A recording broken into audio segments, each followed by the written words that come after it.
पढ़ लिया था, कोशिकांग के अंगों के बारे में लोग पढ़ रहे थे। जीव द्रव्य हम लोग पढ़ रहे थे, पढ़ लिया था हम लोगों ने कोशिका के अंगों के बारे में, जैसे कि पढ़ लिया था हम लोगों ने माइटोकॉन्ड्रिया पढ़ लिया था। माइटोकॉन्ड्रिया हम लोग कोशिकांग हम लोग शुरू करा था। कोशिका किस किस के भागों से बनकर बनी थी, जीव द्रव्य पढ़ लिया था, प्लाज्मा कला पढ़ ली थी, कोशिका कला पढ़ ली थी, प्लाज्मा लेमा एक ही ये होगा, प्लाज्मा कला कोई बोलते हैं, प्लाज्मा लेमा कोशिका कला। कोशिका द्रव्य पढ़ लिया था, कोशिका भित्ति पढ़ ली थी हम लोगों ने। फिर हम लोग कोशिकांग पे आए थे, कोशिकांग में हम लोगों ने माइटोकॉन्ड्रिया पढ़ ली थी। हम लोग का सेकंड टॉपिक बचा था, अब आएगा था, आने वाला था अंतःप्रद्रव्य जालिका। किसी को क्या वो आने वाला था, अंतःप्रद्रव्य जालिका, जिन्हें हम लोग एंडोप्लाज्मिक रेक्टिकुलम कहते हैं। ठीक है, अब जो अंतःप्रद्रव्य जालिका होती हैं, ये मतलब क्या होती हैं, इनके बारे में क्या होता है, अब हम आइए हम लोग पढ़ते हैं साथ में। तो ये क्या होता है, यह झिल्ली से घिरा वाहिकाओं का अंतरा संचारित क्या होता है, अंतः संचारित तंत्र होता है, जो सिस्टर्नी क्या होता है, सिस्टर्नी पुटिका तथा द्रवयुक्त संकरी नलिकाओं से मिलकर बना होता है। ये कोई इंपॉर्टेंट टॉपिक नहीं है, पढ़ लिया आपने, समझ लिया, आगे बढ़ते हैं। लेकिन अभी आगे नहीं बढ़ते, आप और समझ लीजिए, क्योंकि जैसे आपको याद रहे कि यहाँ अब क्या पढ़ा था हमने, क्या नहीं पढ़ा था, कि जो ये झिल्ली से घिरा, ये क्या होती है, जो अंतःप्रद्रव्य जालिका होती है, झिल्ली से घिरी होती है। ये मान लिया अंतःप्रद्रव्य जालिका है, ये इसकी झिल्ली होगी, ये झिल्ली से घिरी हुई है। अंतःप्रद्रव्य जालिका से घिरा वाहिकाओं का अंतरा संचारित, जो वाहिकाओं का अंतः संचारित जो तंत्र होता है, जो यह झिल्ली से घिरा वाहिकाओं का अंतरा संचारित तंत्र होता है। क्या होता है, अंतःप्रद्रव्य जालिका होती है, यह झिल्ली से घिरा होता है, वाहिकाओं का जो होता है अंतरा संचारित तंत्र होता है, जो सिस्टर्नी पुटिका तथा द्रव्ययुक्त संकरी नलिकाओं से मिलकर बना होता है। किस किस से मिलकर होता है, जो कि सिस्टर्नी हो गया, पुटिका हो गई, और संकरी नलिकाओं से मिलकर बना होता है। अब बोलेंगे कि इसे अंतःप्रद्रव्य जालिका का नाम पोर्टर ने सन 1953 में दिया था। ये देखो मोस्ट इंपॉर्टेंट टॉपिक निकला, कि इसका जो इसे अंतःप्रद्रव्य जालिका नाम किसने दिया था, 1953 में किसने दिया था, पोर्टर ने दिया था। आप हैरी पॉटर के नाम से याद रख सकते हो कि हैरी पॉटर ने इसका नाम दिया था, या खाली पॉटर ही याद रखिए आप, ज़्यादा अच्छा रहेगा, हैरी पॉटर ने। इसे कहते हैं, इसे अंतःप्रद्रव्य जालिका नाम पोर्टर ने सन 1953 में दिया था। यह दो प्रकार की होती है। कितने प्रकार की होती है, दो प्रकार की होती है। पहला हो गया राइबोसोम विहीन, एक में राइबोसोम नहीं होता, मतलब राइबोसोम होता ही नहीं है बिल्कुल। और एक होती है अंतःप्रद्रव्य जालिका जिसमें राइबोसोम पाया जाता है। इसमें नहीं पाया जाता वो क्या होता है, राइबोसोम विहीन अथवा चिकनी अंतःप्रद्रव्य जालिका, जिसे SER भी कहते हैं। क्या कहते हैं, SER, चिकनी अंतःप्रद्रव्य जालिका, जो प्रोटीन संश्लेषण में भाग नहीं लेती, इसमें राइबोसोम उपस्थित नहीं होता है, उसे चिकनी अंतःप्रद्रव्य जालिका कहते हैं, जिसे हम लोग SER शॉर्ट फॉर्म में कहते हैं, जो प्रोटीन संश्लेषण में भाग नहीं लेती हैं और जो राइबोसोम युक्त होती हैं, अथवा खुरदरी अंतःप्रद्रव्य जालिका होती हैं, जिसे हम लोग RER कहते हैं। क्या कहते हैं, RER कहते हैं। ये क्या होती है, प्रोटीन संश्लेषण में भाग लेती हैं, यह संश्लेषी पदार्थों जैसे ग्लाइकोजन के भंडारण के लिए स्थान भी प्रदान करती हैं। क्या करती हैं, स्थान भी प्रदान करती हैं। डन। आगे चलते हैं, हम लोग का राइबोसोम टॉपिक है कि राइबोसोम क्या होता है, राइबोसोम की क्या संरचना होती है, क्या क्या उसके मतलब जो भी उसके इंपॉर्टेंट पॉइंट्स होंगे उसके बारे में हम लोग पढ़ेंगे। ये क्या होते हैं, सब कोशिका के अंग पढ़ रहे हैं हम लोग, कोशिकांग बोलते हैं इन्हें, राइबोसोम्स। ये अति सूक्ष्म कोशिकांग होता है। ये क्या होते हैं, अति सूक्ष्म कोशिकांग होते हैं, जो केवल इलेक्ट्रॉन सूक्ष्मदर्शी के द्वारा देखा जा सकते हैं। ये राइबोसोम होते हैं, वो सूक्ष्म कोशिकाएं होते हैं, अति सूक्ष्म, इतने छोटे होते हैं कि इन्हें जो है इलेक्ट्रॉन जानते हो कितना छोटा पार्टिकल होता है, उसका आकार कितना छोटा होता है। ये राइबोसोम बिल्कुल सेम उसी के होते हैं, उसी माइक्रोस्कोप, जिससे इलेक्ट्रॉन देखे जाते हैं, उसी माइक्रोस्कोप से इन्हें देखा जा सकता है। तो ये क्या बोला गया, ये अति सूक्ष्म कोशिकांग होते हैं, जो केवल इलेक्ट्रॉन सूक्ष्मदर्शी के द्वारा देखे जा सकते हैं। राइबोसोम की खोज तथा नामकरण पैलाडे, जो किसने करा था, पैलाडे ने 1955 के द्वारा किया गया था। तो राइबोसोम जो था, राइबोसोम जो कोशिका का एक अंग है, उसकी जो खोज करी थी किसने करी थी, नामकरण किसने करा था, पैलाडे ने। किन्होंने करा था, पैलाडे ने। कब करा था, 1955 में। कब करा था, 1955 में करा था। तो ये एक इंपॉर्टेंट टॉपिक बन गया हम लोग का राइबोसोम का। तो अब हम लोग पढ़ेंगे कि जो है कि द्वारा किया गया था। अब राइबोसोम क्या होते हैं, दो प्रकार के भी हो सकते हैं, एक 70S प्रकार का भी होता है, 18S प्रकार का भी हो सकता है। ठीक है। अब 70s प्रकार के राइबोसोम प्रोकैरियोटिक कोशिका, जो प्रोकैरियोटिक कोशिका होती है जैसे जीवाणु, जीवाणु, विषाणु और नीली हरी शैवाल, जो प्रोकैरियोटिक कोशिका होती है और माइटोकॉन्ड्रिया, लवकों में पाए जाते हैं। जो प्रोकैरियोटिक कोशिका होती हैं वो माइटोकॉन्ड्रिया, लवकों में पाए जाते हैं। और जो 50s बड़ी तथा 30s छोटी सह इकाइयों से मिलकर बनते हैं। जो क्या होते हैं, 50s क्या बड़ी, जो 50s इस टाइप में होता है कुछ। हाँ, अब आपको हम कैसे बताएं।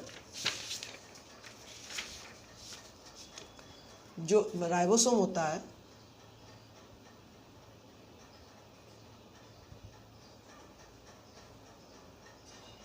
वो कुछ इस टाइप में होता है। ये इसका बड़ा भाग हो गया, जैसे कि मान लेते हैं 50s है, ये 30s है, बन गया ये क्या हो गया 70s। ये 50s ही ज़्यादातर रहता है। और इसको ऊपर इसको सॉरी हाँ आर्ट थोड़ी ख़राब है यार।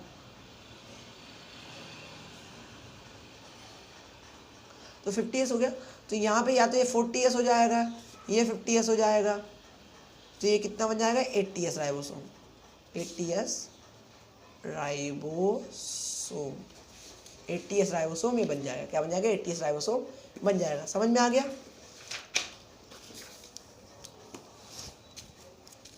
80s राइबोसोम बन जाएगा। तो हम लोग इसके बारे में हम लोग पढ़ रहे थे अभी कि जो 70s प्रकार होता है, जैसे कि हम लोग अभी पढ़ रहे थे कि 70s का प्रकार क्या होता है, जो भी होता है हम लोग अभी पढ़ रहे थे कि 70s प्रकार के जो राइबोसोम होते हैं प्रोकैरियोटिक कोशिका, माइटोकॉन्ड्रिया तथा लवकों में पाए जाते हैं। किसमें पाए जाते हैं, लवकों में पाए जाते हैं।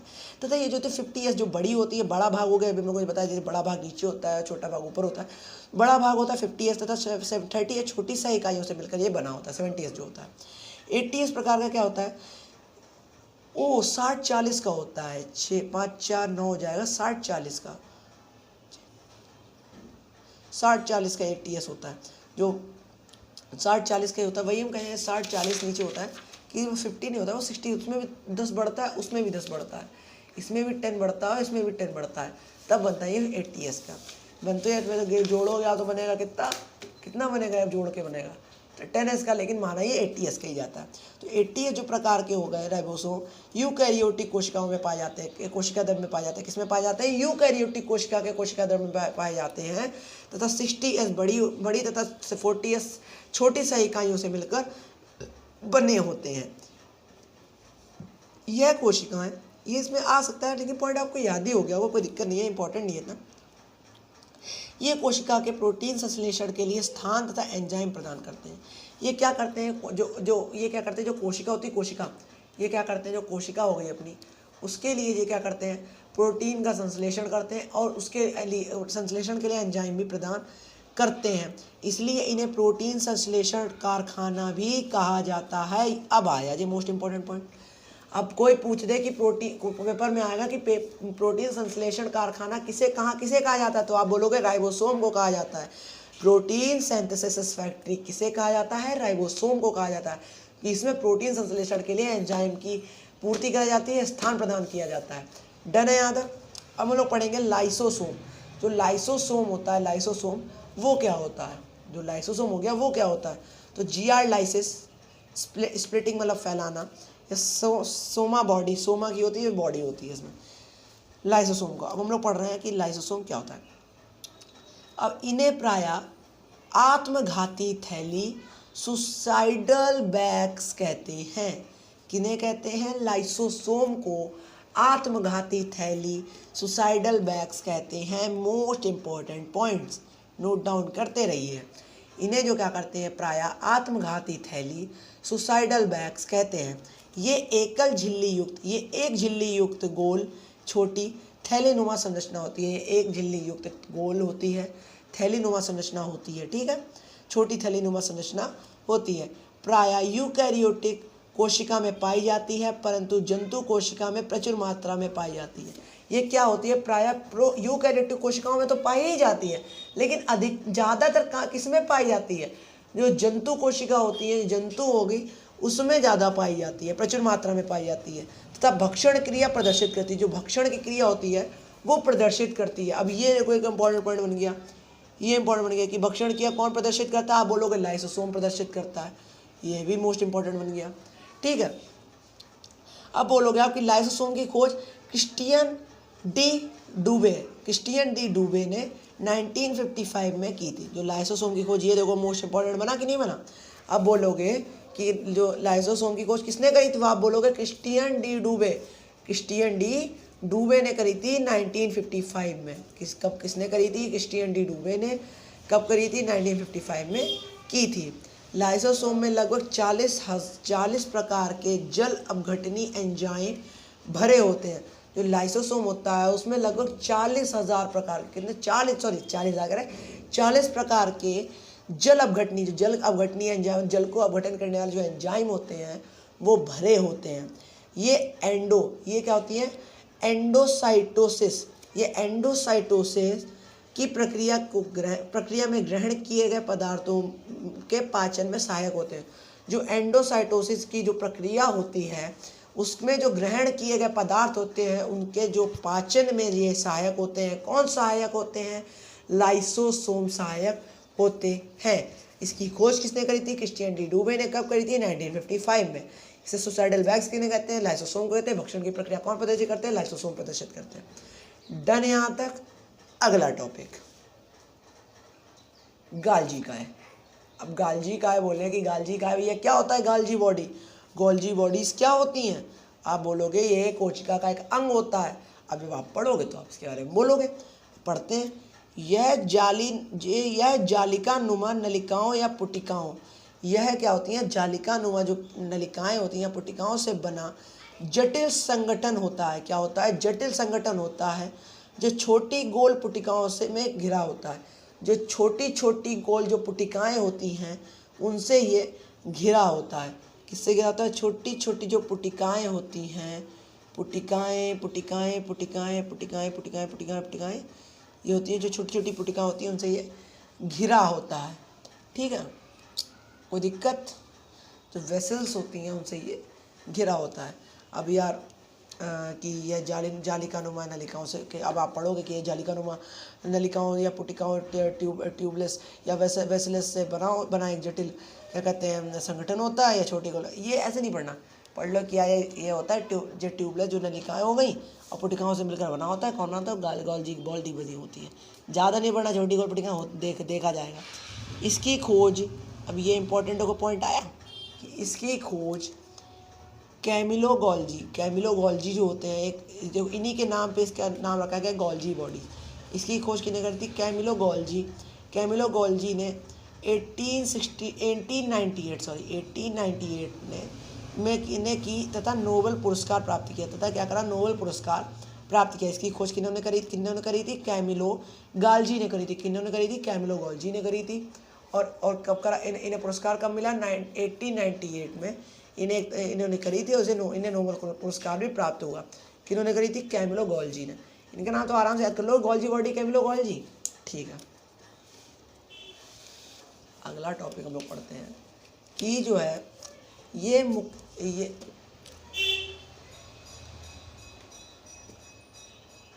ये पढ़ना कि ये मुख्यतः यूकैरियोटिक कोशिका में उपस्थित होती हैं। जो गोल्जी बॉडीज होती हैं वो मुख्यतः किसमें होती हैं, यूकैरियोटिक कोशिका में ज़्यादातर उपस्थित होती हैं। ठीक है, स्तनधारियों के आरबीसीज के अतिरिक्त तथा श्रावण कोशिकाओं में प्रचुर मात्रा में पाई जाती हैं। ये जो गोल्जी बॉडीज होती हैं वो सिर्फ मनुष्य के आरबीसीज में नहीं, सिर्फ ये जो आरबीसीज में ही नहीं सिर्फ पाई जाती हैं, ये बहुत जगह पाई जाती हैं। जैसे कि श्रावण कोशिकाओं में भी प्रचुर मात्रा में ये पाई जाती हैं। ठीक है, सिर्फ स्तनधारियों के आरबीसीज के अतिरिक्त ये बहुत जगह पाई जाती हैं। कौन, गोल्जी बॉडीज। अब गोल्जी काय की तारक के निर्माण, शुक्राणु में एक्रोसोम के निर्माण, पीतक के निर्माण, स्राव के भंडारण, मिलेनिन कणिकाओं के निर्माण, हार्मोन का श्रावण महत्वपूर्ण भूमिका है। गोल्जी काय बहुत चीज़ों में काम करती है, हार्मोन निर्माण में करती है, कणिकाओं के निर्माण हार्मोन में करती है, इंसुलिन के निर्माण में ये सबसे ज़्यादा देखो। इंसुलिन के निर्माण में कोई पूछ दे कि ये इंपॉर्टेंट हो गया। ठीक है, गोल्जी बॉडीज़ का उपयोग होता है। ठीक है, श्रावण में होता है, भंडारण में होता है, श्रावी जो पदार्थ होंगे उनका भंडारण होता है। कुल मिला के इनका उपयोग है, उपयोग आ भी जाता है। जो बड़े बड़े इंसुलिन का उसका उपयोग हम लोगों को लिख दिया कि इंपॉर्टेंट है, आ सकता है कि कहाँ होता है, गोल्जी बॉडीज़ में होता है। कैमिलो गोल्जी ने खोज करी थी, कब करी थी, 1898 में करी थी। अगला टॉपिक है केंद्रक।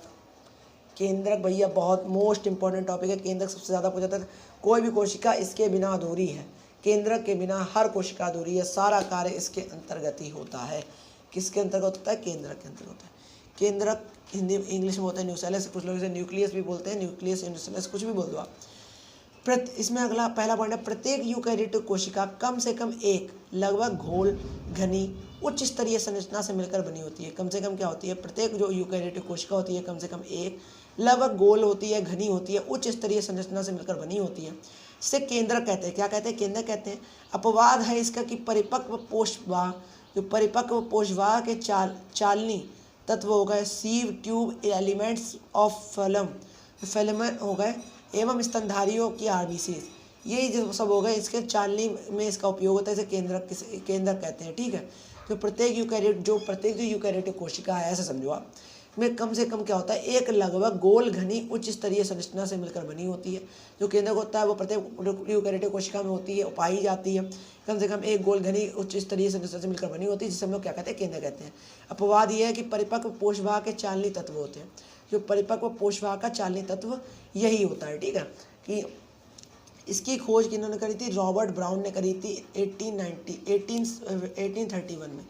मोस्ट इंपॉर्टेंट पॉइंट है, ये सबसे ज़्यादा पूछा था। कोशिका की खोज किन्होंने करी थी? रॉबर्ट ब्राउन ने करी थी, 1831 में करी थी। ठीक है। इसमें केंद्रक रस, इसमें जो केंद्रक रस होता है या केंद्रक द्रव्य होता है, इसमें केंद्रक रस तथा केंद्रक द्रव्य होता है। केंद्रक आवरण हो गया, क्रोमेटिन तथा केंद्रिका पाई जाती है। इसमें केंद्रक रस तथा केंद्रक द्रव्य, इसमें केंद्रक रस तथा केंद्रक द्रव्य जो होता है, केंद्रक आवरण, क्रोमेटिन तथा केंद्रिका पाया जाती है। इसमें क्या क्या पाया जाता है? केंद्रक रस पाया जाता है, केंद्रक द्रव्य पाया जाता है, केंद्रक आवरण पाया जाता है, क्रोमेटिन तथा केंद्रिका पाई जाती है। ठीक है। अगला पॉइंट है कि रासायनिक रूप में केंद्रक 80% प्रोटीन्स, 20% डीएनए तथा 5% आरएनए तथा 3% लिपिड से मिलकर बना होता है। रासायनिक रूप से केमिकल एंगल से हम लोग देखें कि जो केंद्रक होता है कितने भागों से बना? केंद्रक जो है 80% कैसे बना होता है? प्रोटीन से बना होता है। सबसे ज़्यादा जो शरीर में चीज़ें बनती हैं वो प्रोटीन से ही मिलकर बनी होती हैं। तो 80% प्रोटीन, 20% डीएनए से हो गया, 5% उसमें आरएनए का भाग होता है, 3% उसमें लिपिड का भाग होता है, 3% उसमें लिपिड का भाग होता है, 3% उसमें लिपिड का भाग होता है। ठीक है। अब यह आनुवांशिकता का वाहक होता है। अब यह जो केंद्रक होता है वो हम लोग के जो आनुवांशिक लक्षण होते हैं उसका क्या होता है? ये वाहक होता है या ट्रांसफ़र करने वाला एक जो होता है पोस्टमैन होता है। ये क्या होता है? हम लोग अगर केंद्रक को हम लोग बोल देते हैं केंद्रक बराबर पोस्टमैन, अपनी भाषा में याद करने के लिए, क्योंकि ये क्या होता है? वाहक होता है, किसी चीज़ को ले जाने वाला होता है, या एक डिलीवरी बॉय आप बोल सकते हो।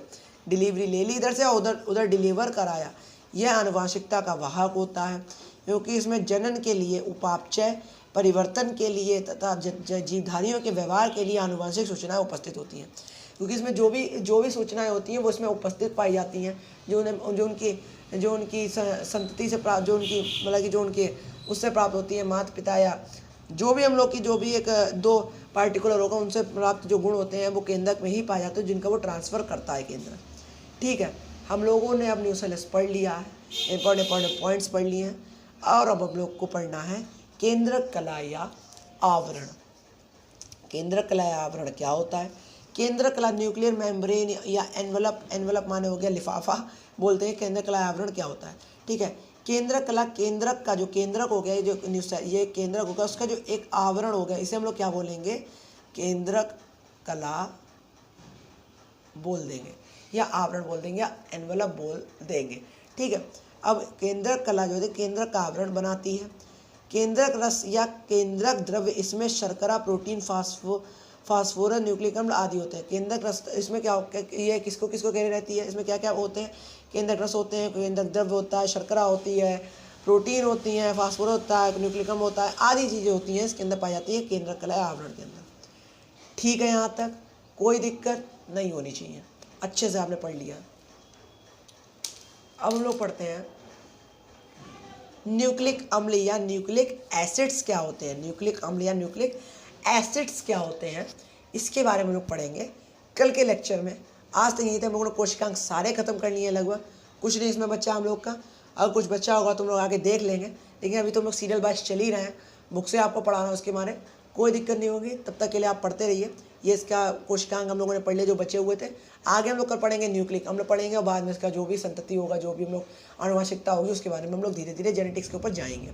ठीक है, तब तक के लिए हंसते रहिए, खेलते रहिए, मुस्कुराते रहिए और देखते रहिए अवर स्टडी। और जो है हम लोग के चैनल को सब्सक्राइब और लाइक अगर आपको पसंद आए तो कर दीजिएगा, कोई दिक्कत नहीं है इसमें। और तब तक के लिए जय हिंद, जय भारत।